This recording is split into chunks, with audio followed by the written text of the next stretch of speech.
அன்புள்ளம் கொண்ட vs TV நேயர்களே வணக்கம். நான் உங்கள் அறிமுக ஜோதிடர் வெங்கடேஸ்வரன். இப்ப நம்ம எதை பத்தி பார்க்க போறோம்னா செப்டம்பர் மாத பலன்களை பத்தி பார்க்க போறோம். பலன்களை பத்தி பார்க்கறதுக்கு முன்னாடி செப்டம்பர் மாதத்துல எந்தெந்த கிரகங்கள் எங்கெங்க இருக்கு அப்படிங்கறத முதல்ல பார்ப்போம். சூரிய பகவான் ஆனவர் மாதம் ஆரம்பிக்கும் போதுல சிம்மத்திலையும் செப்டம்பர் 15ஆம் தேதிக்கு பின் இன்னும் சொல்ல போனா 15ஆம் தேதி சாயங்காலம் 6 மணிக்கு மேல கன்னி வீட்டுக்கு பயிற்சி ஆகிறார். அதே சிம்மத்துல சுக்கிர பகவான் புதன் பகவான் இருக்கார். செப்டம்பர் 12க்கு அப்புறம் புதன் பகவானவர் கன்னி வீட்டுக்கு மாறுறார். சிம்மத்திலே கேது பகவான் இருக்கார். செவ்வாய் பகவானவர் கன்னி வீட்டுல இருக்கிற செவ்வாய் பகவான் செப்டம்பர் 8ஆம் தேதிக்கு அப்புறம் துலாத்துக்கு பயிற்சி ஆகிறார். அதே சுக்கிர பகவான் கடக ராசியில இருக்கார். இந்த கடக ராசியில இருக்கிற சுக்கிர பகவானவர் செப்டம்பர் 16ஆம் தேதிக்கு பின் சிம்மத்துக்கு வரார். மற்றபடி சனி பகவானும் குரு பகவானும் அதே மிதுன வீட்டிலும் மீன வீட்டிலும் இருக்காங்க. அவர் மாற்றமில்லை. அதே மாதிரி ராகு பகவானும் கும்ப வீட்டுல இருக்காங்க. சந்திரனானவர் எல்லா இடங்களிலும் சஞ்சாரம் செய்யப்படுறார். சோ இதுதான் இந்த கிரக காலகட்டங்கள் இருக்கும் நிலையும் இந்த மாசத்துல எந்தெந்த இடத்துல மாறப்போகுது அப்படிங்கிற நிலையம். இந்த காலகட்டத்துல எந்த மாற்றங்களால பொதுவான தகவல்னு என்னென்ன மாற்றம் நடக்க போகுதுன்னா, தொழிலதிபர்களுக்கு அற்புதமான முன்னேற்றம். தொழில் துறையில இருக்கிறவங்களுக்கு வேணா சிம்மத்துல இருக்கிற சூரிய பகவான் கன்னிக்கு வரப்போறார். சோ தொழில்ல இருக்கிறவங்க அதிகாரம் செய்யக்கூடிய அளவுக்கு சொல்லுவாங்களா, பெரிய பிசினஸ் மேனா இருந்தா எதை வேணாலும் செய்வாங்க அப்படிங்கிற ஒரு தன்மை. அதே மாதிரி வேலையாட்களுக்கு இந்த நேரத்துல முதலாளிகள் பெரிய அளவுல உதவியா இருக்க மாட்டாங்க. உங்களுக்கே பொதுவா தெரியும், அவங்க கொடுக்கணுங்கிற நேரத்துல கொஞ்சம் கிளாஷ் ஆகும்பாங்கல்ல, அந்த மாதிரி அமைப்புகள் நடக்கும். அதே மாதிரி ஐடி செக்டர்ல இருக்கிறவங்க எல்லாம் வேலையில ரொம்ப கவனமா இருங்க. ஏன்னா சுக்கிர பகவான் செப்டம்பர் 16ஆம் தேதிக்கு அப்புறம் கேதுவோட இணைய போறார். சோ யாருக்கு வேலை போகும், யாருக்கு நிரந்தரமான வேலை அப்படிங்கறத உறுதியா சொல்ல முடியாது. சோ இந்த அமைப்புகள்லாம் கொஞ்சம் கவனமா இருக்கணும். அதே மாதிரி பெரிய அளவுல மெயின்டெனன்ஸ் பண்ற நகைக்கடை, பெரிய அளவுல மெயின்டெனன்ஸ் பண்ற துணிக்கடை, இந்த மாதிரி அமைப்புகள்லாம் கொஞ்சம் வீழ்ச்சி, லாபம் இல்லாம நஷ்டத்துக்கு செயல்படுறாங்க அப்படிங்கிற ஒரு அமைப்பெல்லாம் வரும். அதே மாதிரி சூரியன் கேது பிளஸ் சுக்கிரன் கேது ஒரு சிறு காலம் நடக்குது. சோ பெரிய பிரபலமான அரசியல்வாதியோ இல்ல பிரபலமா இருக்கிறவங்க இந்த மாதிரி அமைப்புலையோ யாருக்கோ ஒரு பாதிப்பு, உடல்நல பாதிப்போ இல்ல சுற்றுச்சூழல் ரீதியா ஏதாவது ஒரு பாதிப்போ அமைப்பு ஏற்படலாம். அதாவது ஒரு பாதிப்பு கண்டிப்பா. ஏன்னா சூரியன் கேதுவும் சுக்கிரன் கேதுவும் இணையும் போதுல பிரபலத்துவத்துல இருக்கிறவங்க, அரசியல் ரீதியா இருக்கிறவங்க, ஏன்னா சூரியன்கிறது அரசியல், சுக்கிரன்கிறது பிரபலத்துவம். சோ இந்த அமைப்புல இருக்கிறவங்களுக்கு கொஞ்சம் கவனமா இருக்கும். தலைமை பண்புகள் இருக்கிறவங்களுக்கு எல்லாம் ரொம்ப ரொம்ப பாதிக்கும். அரசாங்கமே ஒரு பாதிப்புல உள்ளாகும் அப்படிங்கறத சொல்லலாம். இந்த சூரியன் கேது ஆவணி மாதம் முழுக்க இருக்கும். செப்டம்பர்ல சூரியன் கேது ரொம்ப நெருங்கி வருவாங்க. சரிங்களா? இதெல்லாம் கொஞ்சம் கவனமா இருக்கணும். இது இல்லாம தகவல் தொடர்பு சம்பந்தப்பட்ட விஷயங்கள்லாம் நல்லா இருக்கும். எந்த பாதிப்பும் இருக்காது. மார்க்கெட்டிங் எல்லா விஷயமுமே சூப்பரா இருக்கும். சரிங்களா? இது பொது தகவல். இப்ப வாங்க 12 ராசிகளுக்கும் எப்படி இருக்கும் அப்படிங்கிறத பார்ப்போம். துலா ராசி அன்பர்களே, ராசிக்கு 11ஆம் இடத்தில் இருக்கும் சூரிய பகவான் ராசிக்கு 12ஆம் இடத்துல சஞ்சரிக்கிறார். செப்டம்பர் மாதம் 12ஆம் தேதிக்கு அப்புறம் ராசியிலே செவ்வாய் பகவான் வர்றார். இதோட முக்கியமான விஷயம், செப்டம்பர் 15க்கு அப்புறம் ராசி அதிபதினு சொல்லக்கூடிய சுக்கிர பகவான் ராசிக்கு 11ஆம் இடத்துல கேதுவோட வர்றார். சோ இந்த அமைப்பானது உங்களுக்கு பல வகையிலையும் மன விரக்தியை உண்டாக்கும். யாருக்கு தெரியும், நிறைய பேர் புரட்டாசி மாசம் ஐயப்பன் கோயிலுக்கு மாலை போடுறது, இந்த மாதிரி அமைப்புகள் கூட கொண்டு வரும். ஏன்னா சுக்கிரன் கேது, நீங்க கேதுவா மாறணும். கேதுவா மாறணும்னா எப்படி மாறணும்? பற்றற்ற நிலை, துறவரம் போறது. சோ இந்த புரட்டாசி மாசம் ஐயப்பன் கோயிலுக்கு மாலை போடுறதே உங்களுக்கு பெரிய அளவுல முன்னேற்றத்தை தரும். அதாவது அந்த சொல்லுவாங்கல்ல, கிரகம் கழிஞ்சிச்சியா அப்படின்ட்டு, கோயிலுக்கு போறதே பாதி தோஷத்தை நிவர்த்தி பண்ணும். சோ நீங்க முடிஞ்ச அளவுக்கு இதை பண்ணீங்கன்னாவே 90% பிரச்சனைகள்ல இருந்து வெளியில வந்துடலாம். சோ நான் இப்ப உள்ள ப்ராப்ளம் எக்கச்சக்கமா இருக்குன்னு நான் இங்க சொல்ல வரல, ஆரம்பத்திலேயே சொல்யூஷன் இருக்குங்கிறத சொல்லிட்டேன். சரிங்களா? ஒரு சிலருக்கு இன்னொரு விதமான பாசிட்டிவ் ஆக்ஷன் கிடைக்கும். எப்படி? ராசிக்கு 7ஆம் அதிபதினு சொல்லக்கூடிய செவ்வாய் பகவான் ராசியிலே இருப்பார். எப்ப? செப்டம்பர் 8ஆம் தேதிக்கு அப்புறம். சோ இந்த 8ஆம் தேதிக்கு அப்புறம் கணவன் மனைவியருக்குள்ளே உள்ள ஒற்றுமை அதிகரிக்கும். தேவையில்லை வீண் வாக்குவாதம்னா சரியாகும். இன்னும் சொல்ல போனா அவங்க செய்ய வேண்டிய வேலைகளை நீங்களே செஞ்சு முடிச்சிருவீங்க. அவங்களை எதுக்கும் எதிர்பார்க்க மாட்டீங்க. ஏன்னா சுக்கிரன் கேது யாரையும் எதிர்பார்க்க மாட்டாங்க, யாரையும் எதுவும் பண்ணுவாங்கன்னு நினைக்க மாட்டாங்க. ராசியில செவ்வாய். சோ முழு வேகம் இருக்கும். சோ எல்லாரோட வேலையும் நீங்களே இழுத்து பார்த்திருப்பீங்க. நண்பர்கள் உதவி பண்ணுவாங்களா அப்படின்னு யோசிக்க மாட்டீங்க. எவன் வந்தா வரலாட்டி நமக்கு என்ன, நம்ம வேலையை நம்ம பார்ப்போம் அப்படிங்கிற ஒரு தன்மை. சரிங்களா? அதே மாதிரி பெரும் கூட்டத்துக்கு தலைவரா இருக்கிறவங்க, இப்போ உதாரணத்துக்கு அரசியல் ரீதியா பெரும் போக்கா இருக்கிற துளாராசி அன்பர்களாக இருக்கும் பட்சத்தில் நீங்க எல்லாம் இந்த காலகட்டத்துல கொஞ்சம் ஸ்ட்ரகிள் பண்ணுவீங்க. அதுவும் குறிப்பா மக்களே உங்களுக்கு எதிராக இருக்கும் தன்மையில். திடீர்னு ஒரு கூட்டம் உங்களை எதிர்க்கும். திடீர்னு ஒரு கூட்டம் உங்களை இந்த ஆள ரிசைன் பண்ண சொல்லுங்க. அரசு அதிகாரிகளுக்கு கூட இந்த அமைப்பு வரும். காரணம் என்ன? சூரியன் சனி நேரடி தொடர்பு, சுக்கிரனோட கேது, செவ்வாய் ராசியில அங்கும் போதுல ஒரு உங்களை எதிர்க்க ஒரு கூட்டம் தயாராக உண்டு அப்படின்னு தான் சொல்லணும். உங்களை எதிர்க்க ஒரு கூட்டம் அது குடும்பத்துல இருக்காது. அதுல எந்த மாற்றம் இல்லை. குடும்பம் உங்களை எதிர்க்க மாட்டாங்க. ஆனா வெளியில உங்களை எல்லாரும் எதிர்பார்க்குங்க. ராசிக்கு 5ஆம் இடத்தில் இருக்கிற ராகு பகவானால் உங்களுக்கு தேவையில்லாத பல பிரச்சனைகள் வரும். வெளிநாட்டுக்கு போறேன்னு சொல்லி நிறைய பேர் பணத்தை கொடுத்து ஏமாந்துருவீங்க. சோ வெளிநாட்டுக்கு போறேன், இப்படி பண்றேன், அப்படி பண்றேன், பணம் கொடுங்க அப்படின்னு யாராவது கேட்டா அவசரப்பட வேண்டாம். 100% வேலை கிடைக்கும்னா சொல்லுங்க, நான் வரேன், இல்லாட்டி நான் வரல அப்படின்னு தைரியமா சொல்லுங்க, தப்பே இல்லை.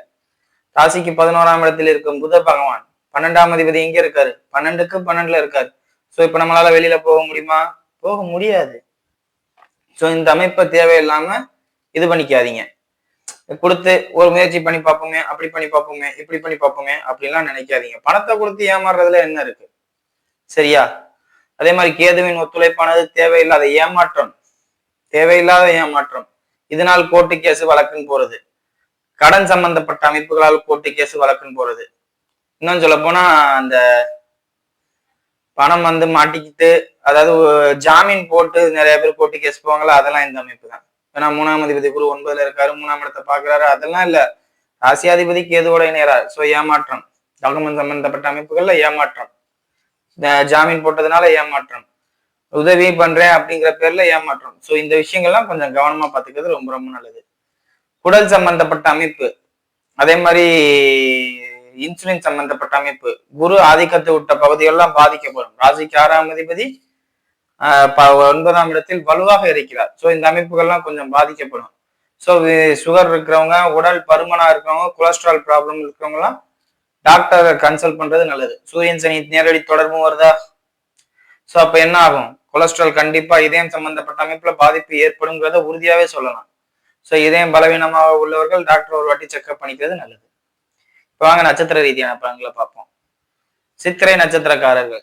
சித்திரை நட்சத்திரக்காரர்கள் நீண்ட நாட்களுக்கு பிறகு செப்டம்பர் 8ஆம் தேதிக்கு அப்புறம் சனி பகவானவர் பார்வையை விலக்கி சனிக்கு 8ஆம் இடத்துல நீங்க வர்றீங்க. அதாவது சனி இருக்கும் வீட்டுக்கு 8ஆம் இடத்துல துலாம் வீடு. அந்த துலாம் வீட்டுல செவ்வாய் வராரு, குருவோட பார்வை. சோ உடல் ரீதியா உங்களுக்கு இருந்த பாதிப்புகள்லாம் வெளியே வந்துடலாம், உடல் நல்லா இருக்கும், பிரச்சனைகள் இல்லை அப்படிங்கிறத சொல்லலாம். திருமணம் சம்பந்தப்பட்ட அமைப்பை எதிர்பார்க்கும் இளைஞர்களுக்கு இந்த காலகட்டத்தில் திருமணம் நடக்கும். அதுலயும் ஒரு குறையும் இல்லை. என்னன்னு சொல்ல போனா வெயிட் பண்ணிட்டு இருப்பாங்க ரொம்ப நாள். ஜனனகால ஜாதகம் மட்டும் ஒத்துழைச்சா போதும், இந்த காலகட்டத்துல திருமணம் கைகூடி வந்துடும். அதே மாதிரி படிக்கிற பசங்களுக்கு இந்த நேரத்துல படிப்பு சூப்பரா வரும், எந்த குறையும் இருக்காது. படிப்புல ஃபர்ஸ்ட் ரேங்க் எடுக்கும். முதன்மைத்துவம்னா என்ன அப்படிங்கிறது புரியும். அதாவது அந்த ஃபர்ஸ்ட் ரேங்க் எடுக்கிறதுனா என்ன, ஃபர்ஸ்ட் ரேங்க் எடுத்தா எப்படி இருக்கும் அப்படிங்கிறத யோசிப்பீங்க. அதே மாதிரி அப்பாவுக்கும் பிள்ளைகளுக்கும் உள்ள பிரச்சனை தாறுமாறா இருக்கும். குடும்பத்துக்குள்ள தந்தைக்கும் உங்களுக்கும் பாதிப்பு இருக்கும். உங்களோட மூத்த சகோதரர்களுக்கும் உங்களுக்கும் பாதிப்பு இருக்கும். சண்டை போட்டுக்குவீங்க. எதுக்கு சண்டை போடுறோம்னே தெரியாம சண்டை இருக்கும். இதுல அதிகமா வண்டி சம்பந்தப்பட்டது, பூமி சம்பந்தப்பட்ட பிரச்சனை தான் இருக்குமே ஒழிய வேற எதுவும் பணம் கொடுக்கல் வாங்கல பிரச்சனையா இருக்காது. பூமி வண்டி இது ரெண்டுல ஏதோ ஒண்ணுதான். சரிங்களா? சோ அவசரப்படாம இருக்கணுங்கிறதுல கவனமா இருங்க. சரிங்க? அதே மாதிரி செவ்வாய் பகவானவர் ராசியில இருப்பது ஒரு மைனஸ் கொடுக்கும். எந்த மாதிரி சித்திரை நட்சத்திரக்காரர்களுக்கு மைனஸ் கொடுக்கும்னா, இந்த வெளிநாடு போற அமைப்பு. சோ இந்த வெளிநாடு போற அமைப்பால நல்ல முன்னேற்றத்தை கொடுத்து முன்னாடி போக வைக்கும். சோ ஒரு டெம்பரவரியா வேலை கிடைக்கும் பாத்தீங்களா, ஒரு 3 மாசத்துக்கு அப்படின்ட்டு, அந்த மாதிரிதான் கிடைக்கும் ஒழிய நிரந்தரமா கிடைக்காது. சோ இந்த விஷயம் கொஞ்சம் கவனமா இருந்துக்குங்க. சரிங்களா? மற்றபடி ஓரளவுக்கு பரவாயில்ல எல்லாருக்குமே. அதே மாதிரி தாயாரோட உடல்நிலை, தந்தையாரோட உடல்நிலை பொறுத்தவரையும் தாயாருக்கு உடல்நல பாதிப்புல எந்த மாற்றமும் இல்லை, தந்தைக்கு எந்த பாதிப்பும் இருக்காது. தந்தைக்கு நீங்க டென்ஷன் பண்ணாம இருந்தாவே போதுமானதே ஒழிய நீங்க ப்ரெஷர் கொடுக்காம இருங்க அப்பாவுக்கு, மற்றபடி எல்லாமே நல்லா இருக்கும். சரிங்களா? தாயாரை பொறுத்தவரை எந்த பாதிப்பும் இல்லை. அடுத்தது சுவாதி நட்சத்திரக்காரர்கள். சுவாதி நட்சத்திரக்காரர்களை பொறுத்தவரை நட்சத்திராதிபதி 5ஆம் இடத்தில் இருக்கிறார். இது உங்களுக்கு பிளஸ். தாய் தந்தையருக்கு மட்டும் உடல்நிலை பிரச்சனை வராம பாத்துக்கணும். ஏன்னா சுக்கிரன் கேது இணைவானது உங்களை ஏமாத்தாது, உங்கள் தாய் தந்தையரை ஏமாற்றும். உங்கள் தாய் தந்தையர்ல யாரோ ஒருத்தருக்கு கண்டிப்பா இந்த அடப்பு சம்பந்தப்பட்ட பிரச்சனை, அடப்புனா என்ன, இந்த ஹார்ட்ல பிளாக் ஏற்படுறது, மூளையில பிளாக் ஏற்படுறது, அதாவது அடைச்சுக்குச்சு, இந்த இதுல ரத்த ஓட்டம் ஒழுங்கா போகல, சீரா போகல, அது எதாவது இப்ப ஒண்ணும் இல்ல, கையில ரத்த ஓட்டம் போகலன்னா கையில பிளட் இந்த பக்கம் பக்கவாதம், ரத்த ஓட்டம் போகாம அடைச்சுக்கிறதுக்கு பேர் தானே பக்கவாதம். கொழுப்பு இல்ல வேற ஏதாவது ஒரு கல்லு மாதிரி உள்ள அமைப்புகளால உங்கள் தாய் தந்தையரின் உடல்நிலை பாதிக்கப்படுறதுக்கு வாய்ப்பு அதிகம். தாய் தந்தையர்கள் இல்லாத பட்சத்தில் உங்களுக்கு பாதிப்பு, ரத்த ஓட்டம் இல்லாதனால இந்த ஒரு பகுதி செயலிழக்குது அப்படிங்கறத தோணும். ஏன் ரத்த ஓட்டம் இல்லாதனால, ராசியில செவ்வாய் பகவான் வர்றவர் உங்க நட்சத்திரத்துக்கு கொஞ்சம் உங்களுக்கும் வேணா, நீங்க கூட்டமா போய் சண்டை போடுற, தனியா வந்து சண்டை போடுறாரு, நீ பெரியவனா நான் பெரியவனா ப்ராப்ளம். சோ அந்த ப்ராப்ளத்தால உங்களுக்கு இந்த ரத்த ஓட்ட அடைப்பு சம்பந்தப்பட்ட விஷயங்கள்ல பாதிப்பு வரும். சோ இதுக்கு ஒரே ஒரு சொல்யூஷன் பிசிக்கல் மூவ்மெண்ட் தான். சோ இந்த வேலையை பார்த்தீங்களாவே போதுமானது. மற்றபடி படிப்பா இருக்கட்டும், விளையாட்டா இருக்கட்டும், அதே மாதிரி சொத்து சம்பந்தப்பட்ட விஷயங்களா இருக்கும், பூமி சம்பந்தப்பட்ட அமைப்புகளா இருக்கட்டும், வாகனம் சம்பந்தப்பட்ட அமைப்பு எல்லாம் ஓரளவுக்கு பரவாயில்ல. பாக பிரிவினைக்கு ஒரு அற்புதமான காலகட்டம். தந்தை கிட்ட பேசி இந்த காலகட்டத்துல பாக பிரிவினை ஏற்பாடு பண்ணலாம்னா தாராளமா ஏற்படலாம்.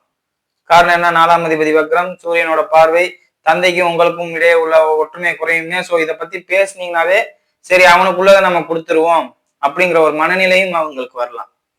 சோ இதெல்லாம் பேசலாம். பிரிச்சு விடுறதுக்கு இது ஒரு அற்புதமான காலகட்டம். சேர்த்து வைக்கிறதுக்கு தான் கொஞ்சம் கஷ்டமா இருக்கும். சரிங்களா? அதே மாதிரி கணவன் மனைவியர்க்கிடையே இல்ல ஒற்றுமை கொஞ்சம் சீர்குலையும், சுக்கரன் கேது இணைவுங்கிறது. சோ இந்த விஷயங்கள்லாம் கொஞ்சம் பார்த்துக்கோங்க. யார்கிட்டையும் அனாவசியமா பேசாதீங்க, பேசுறதுனால தேவையில்லாத மனச்சங்கடங்களை உருவாக்கும். சரிங்களா? அடுத்தது விஷாக நட்சத்திரக்காரர்கள். விஷாக நட்சத்திரக்காரர்களை பொறுத்தவரை எல்லாரையும் ரொம்ப நம்புவீங்க. இப்ப ஜாதகம் பார்க்கிறேன், நான் பேசுற விஷயத்த 100% நம்ப வேண்டாம். உங்க லேயர் லைஃப்ல என்ன நடக்குதுங்கிறத ஆய்வு பண்ணுங்க. யாரோட யோசனையும் இந்த நேரத்துல கேட்காம இருக்கிறதே உங்களுக்கு நல்லது. தொழில் அபாரமான முன்னேற்றம், வேலை இல்லாதவர்களுக்கு வேலை கிடைக்கும். இன்னும் சொல்ல போனாங்க, அரசாங்க வேலையை நிறைய பேருக்கு டெம்பரரி போஸ்டிங் கிடைக்கிறது இந்த காலகட்டத்துலதான். அதே மாதிரி ஐடில வேலை கிடைக்கிறது, ஏசி மெக்கானிக் ஆகுறது, ஏசி ஓடுற இடத்துல நல்ல ஆடம்பர விடுதிகள்ல வேலை கிடைக்கிறதா, எல்லா வகையான வேலையும் உங்களுக்கு கிடைக்கும். சோ இந்த காலகட்டம் உங்களுக்கு வருமானத்துக்கு ஒரு முறையும் இல்லை. அதே மாதிரி தொழில யாரோட யோசனையும் தேவையில்லை, நண்பர்கள் சப்போர்ட் எனக்கு தேவையில்லை அப்படின்னு சொல்வீங்க. எல்லாமே சாதகமான அமைப்பு. எங்கே பாதிக்கும், உடன் பிறந்த சகோதரிகள், உங்களுக்கு அடுத்து பிறந்தவங்களுக்கு உதவி பண்றேன் போக வேண்டாம், ஜாமீன் போடுறேன் போக வேண்டாம். இப்படி எல்லாம் போனீங்கன்னா அந்த சுக்கரன் கேதையினையும் வேலை பார்த்துரும், ஏமாத்திரும். நான் உண்டு என் வேலை உண்டுன்னு போனா ப்ராப்ளம் இல்லை. அடுத்தவங்களுக்கு உதவி பண்றேன், ஒரு கூட்டத்தோட நான் பெரிய தலைவராகிறேன் அப்படிங்கிற சிந்தனையே வேண்டாம். அதே மாதிரி அரசு அதிகாரிகளாக இருப்பவர்கள், அரசு துறையில வேலை பார்ப்பவங்களுக்கு என்ன ஆகும், இதே ப்ராப்ளம் தான். சோ நீங்க கொஞ்சம் அமைதியா விட்டு கொடுத்து போங்க. எதுவுமே நான் தான் அப்படின்னு முன்னாடி வந்து முந்தி நிக்காதீங்க. முந்தி நின்னா பாதிப்பு உங்களுக்கு தான். சோ விலகி போங்கிறத நான் ஓப்பனாவே சொல்றேன். பொறுப்பு ரெஸ்பான்சிபிலிட்டிஸை நீங்க எடுத்துக்கணும்னு அவசியம் இல்லை. அப்படி நான் ரெஸ்பான்சிபிலிட்டிஸ் டேக் ஓவர் பண்ணிக்கிறேன் அப்படின்னு நினைச்சீங்கன்னா அதுல வர சுமைகளை நீங்க தான் சுமக்கிற மாதிரி இருக்கும். இதுல அதிகப்படியா மக்கள் உங்களை எதிர்ப்பாங்களே ஒழிய நல்லது செய்ய மாட்டாங்க. மேலதிகாரிகளும் உங்களை வந்து தேவையில்லாம எதிர்த்துருவாங்க. சோ எல்லாரோட எதிர்ப்பையும் வாங்கிட்டு நீங்க அப்படி ஒரு வேலையை பார்த்து ஜெயிச்சு என்ன பிரயோஜனம்? ஒண்ணு மேல இருக்கவங்க சப்போர்ட் பண்ணும், இல்ல கீழே இருக்கவங்க சப்போர்ட் பண்ணணும். யாருமே சப்போர்ட் பண்ணாம நீங்க அதை உழைச்சு கஷ்டப்பட்டு உருவாக்கி ஃபெயிலியர் அது நடைமுறையை கொண்டு வந்து வேஸ்ட் தானே. சோ இது உங்களுக்கு என்னங்கிறத பாத்துக்கோங்க. அதான் நான் ஆரம்பத்திலே சொல்லிட்டேன், யார் பேச்சையும் நீங்க கேட்க வேண்டாம். உங்களுக்கு என்ன சரின்னு படுதோ அதை செய்யுங்க. சரிங்களா? மற்றபடி எல்லாமே ஓரளவுக்கு பரவாயில்ல. வீடியோ இப்பதான் ஃபர்ஸ்ட் டைம் பார்க்கறதா இருந்தா லைக் பண்ணுங்க, ஷேர் பண்ணுங்க, கமெண்ட் பண்ணுங்க. சேனலை மறக்காம சப்ஸ்கிரைப் பண்ணுங்க. வேற எதுவும் ஜோதிட ஆலோசனைக்கு கீழே உள்ள நம்பருக்கு கால் பண்ணுங்க.